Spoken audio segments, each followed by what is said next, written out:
Bonjour à tous, bienvenue dans cette nouvelle vidéo. Alors je vous l'avais dit, j'allais essayer de faire un peu plus de vidéos, donc là le décor a un peu changé, mais je profite de cette journée où j'ai quelques petites pauses entre des élèves pour tourner une vidéo de démonstration de méthode. Je voudrais vous parler aujourd'hui d'une méthode. Je vous avais présenté l'année dernière, voilà, cette première méthode de Raphaël Mainfray, qui s'appelle un voyage initiatique. Je vais vous lire le titre exact parce que c'est un peu long. C'est le voyage musical pour les trompettistes débutants et le premier cycle. 15 morceaux avec bande-son. Alors, ce que j'en avais dit dans ma première vidéo, c'est qu'ils sont très intéressants parce que déjà, ce sont des morceaux originaux qu'a composé Raphaël Mainfray, qui est trompettiste dans la région lyonnaise, autour des montagnes, etc., vers les Alpes. Voilà, il est assez actif et notamment dans le domaine du jazz et des musiques actuelles. Alors, Raphaël m'a gentiment envoyé le premier volume que je vous avais montré. J'en avais joué quelques extraits.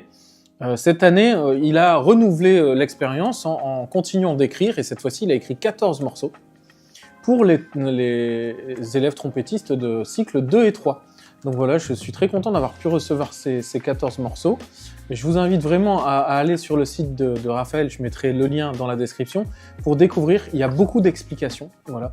Il y a pas mal de choses sur son parcours, sur la façon dont il voit un petit peu, lui, la musique. Vraiment, ça mérite d'aller découvrir ces méthodes, et je vous invite à vous faire une petite idée. Alors, dans le premier volume, c'était surtout des mélodies solo, avec accompagnement. Ce qui est très intéressant, c'est qu'il y a toujours la grille. Si jamais vous voulez le jouer avec une rythmique de jazz, par exemple, parce qu'il y a des bandes-sons, mais vous pouvez aussi changer d'accompagnement. Dans ce volume, il y a quelques duos dans le premier, mais vraiment, dans ce volume, Raphaël a fait des choses pour le collectif. Donc vous avez beaucoup de duos, vous avez aussi des trios. Aujourd'hui, je vais vous jouer 2 extraits, et pour vous montrer comme c'est intéressant musicalement, je vais vous jouer 2 duos, voilà, où je vais jouer au fur et à mesure chaque partie. Je vais vous jouer un petit duo qui s'appelle Petite Fougasse, I Remember Philippe. Alors je vais vous lire d'abord ce qu'il écrit. C'est pour travailler le défilement du tempo intérieur. J'ai volontairement enlevé toute manifestation du tempo dans l'audio. Les accords sont juste joués sur les premiers et ou troisième temps.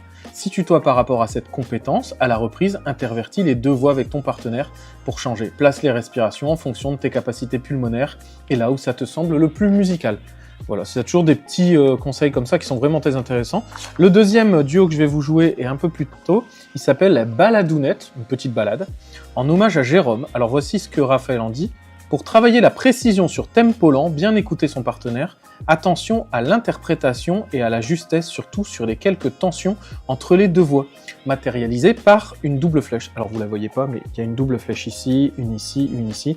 Et quand il appelle les tensions, c'est que par exemple, on va avoir un sol avec un la bémol, ou un ré bémol avec un do. Donc il va y avoir des petits frottements qui sont parfois mis dans des septièmes, donc c'est peut-être un peu moins difficile que des secondes mineures. Voilà, des petites tensions, ça, on va essayer de faire attention.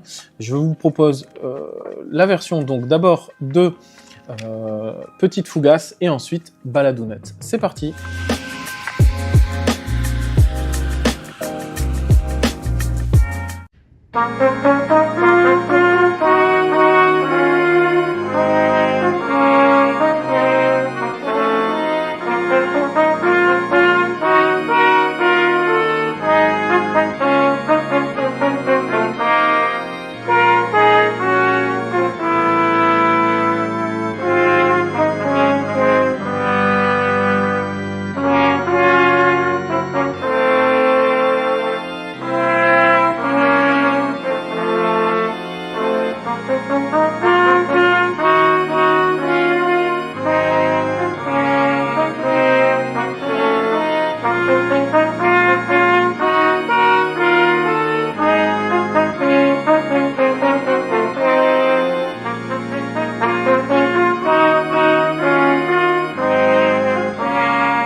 Bien, merci à tous d'avoir écouté cette vidéo jusqu'au bout.